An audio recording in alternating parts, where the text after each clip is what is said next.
Oi, pessoal! Olha, se a palavra passivo sempre soou como aquele contabilês complicado, pode relaxar. Hoje a gente vai desmistificar isso de vez. Vamos entender o que essa palavra realmente significa, que no fundo são as dívidas de uma empresa. E o papo aqui vai ser super direto e prático, combinado? Então, bora lá! Então, para a gente começar a esquentar os motores, vamos pensar juntos numa coisa bem básica. Quem tem um negócio sabe quais são aquelas contas que simplesmente não dá para adiar. Bom, o primeiro item da lista, e talvez o mais óbvio de todos, são os fornecedores, né? Pensa bem, sem matéria-prima, sem produtos, sem os serviços que eles entregam, a maioria das empresas simplesmente para. Pagar essa galera em dia não é só uma obrigação, é a base para ter um bom relacionamento e garantir que o negócio continue girando. Logo em seguida, vem aquela obrigação mensal que é sagrada, os salários da equipe. E claro, não dá para esquecer de todos os encargos que vêm junto com eles.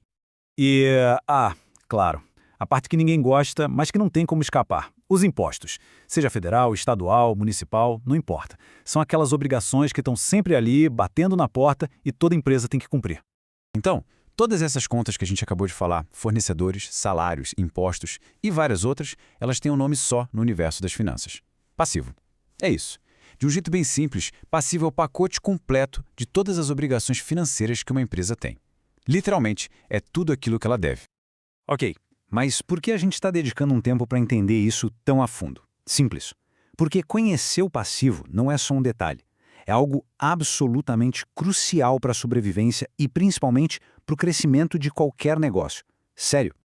E olha só, existem 3 grandes motivos para isso. O primeiro é a saúde financeira. O passivo é tipo um termômetro que mostra se a empresa está dependendo demais de dívida para operar, o que pode ser bem arriscado. O segundo é o planejamento. Sem saber direitinho o que pagar e quando pagar, o fluxo de caixa vira uma bagunça total. E o terceiro, a tomada de decisão. Pensa só, como decidir se é hora de investir, de expandir, sem ter a menor ideia da capacidade real de pagamento da empresa? A resposta para tudo isso está lá, no passivo.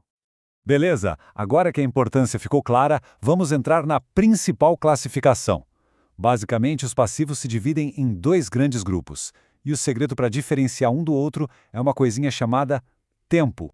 De um lado, a gente tem o que se chama de passivo circulante. Pensa nele como as contas do dia a dia, sabe? Aquelas obrigações mais urgentes que precisam ser pagas no curto prazo. E o que é curto prazo? Geralmente até 1 ano. Então, conta de fornecedor, a folha de pagamento do mês, aquele imposto que vence logo, tudo isso entra nesse balaio. Já do outro lado, a gente encontra o passivo não circulante. Aqui, a história é outra.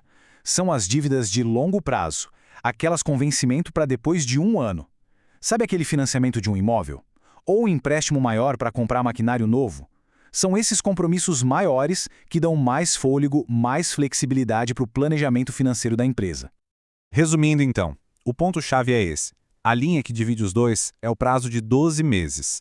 O que vence antes disso é circulante, o que vence depois é não circulante. E é essa separação que ajuda qualquer gestor a bater o olho e entender a urgência de cada conta, a saber o que tem que ser priorizado. Certo, mas onde é que a gente consegue ver tudo isso de um jeito organizado, tudo junto? A resposta está no principal relatório financeiro de qualquer empresa, o balanço patrimonial.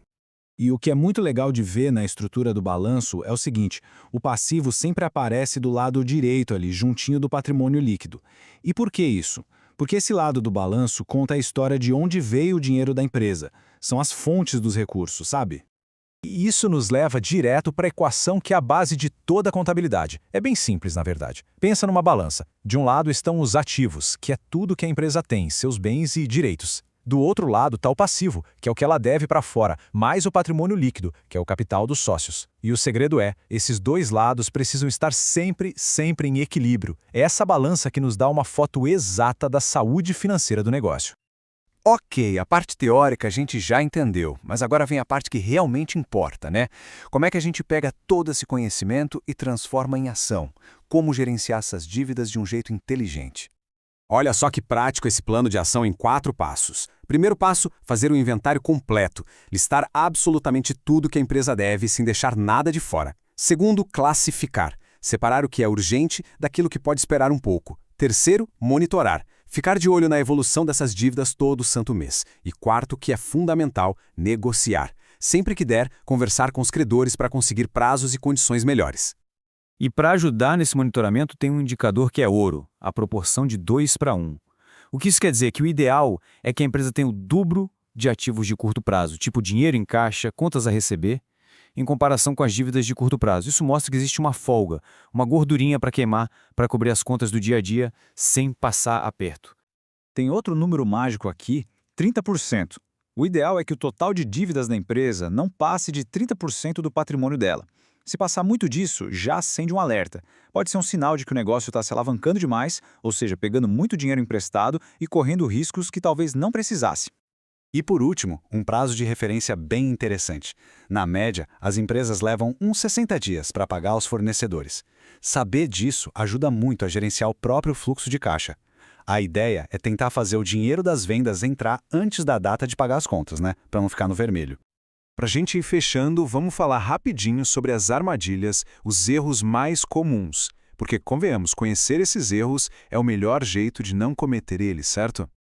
São 4 pontos que, olha, são cruciais. Primeiro, jamais, em hipótese alguma, misture as contas pessoais com as da empresa. Isso é a receita certinha para o desastre fiscal. Segundo, não ignorar as continhas pequenas. Elas vão se acumulando e, quando se vê, virar uma bola de neve gigante. Terceiro, não dá para olhar só para o mês que vem. Tem que ter um planejamento de longo prazo para evitar surpresas desagradáveis. E o mais importante de tudo, nunca mais, nunca mesmo, assuma uma nova dívida sem ter certeza absoluta de que a empresa vai ter como pagar. No fim das contas, a mensagem principal que fica é essa. Entender de verdade o que é o passivo não é só sobre pagar contas. É sobre construir uma base forte, um alicerce sólido para o negócio poder crescer com segurança e com estratégia. Sabe por quê? Porque uma gestão financeira bem informada consegue transformar a administração de dívidas, que parece algo ruim, em um verdadeiro motor para o crescimento.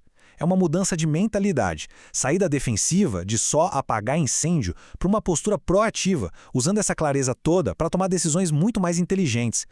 E para terminar, fica aqui uma reflexão. Agora que ficou mais claro que uma empresa deve, a grande questão é como usar os ativos, os recursos disponíveis, não só para pagar as dívidas, mas para gerar mais valor e, de fato, impulsionar o crescimento. A resposta para essa pergunta pode de verdade mudar o futuro de um negócio.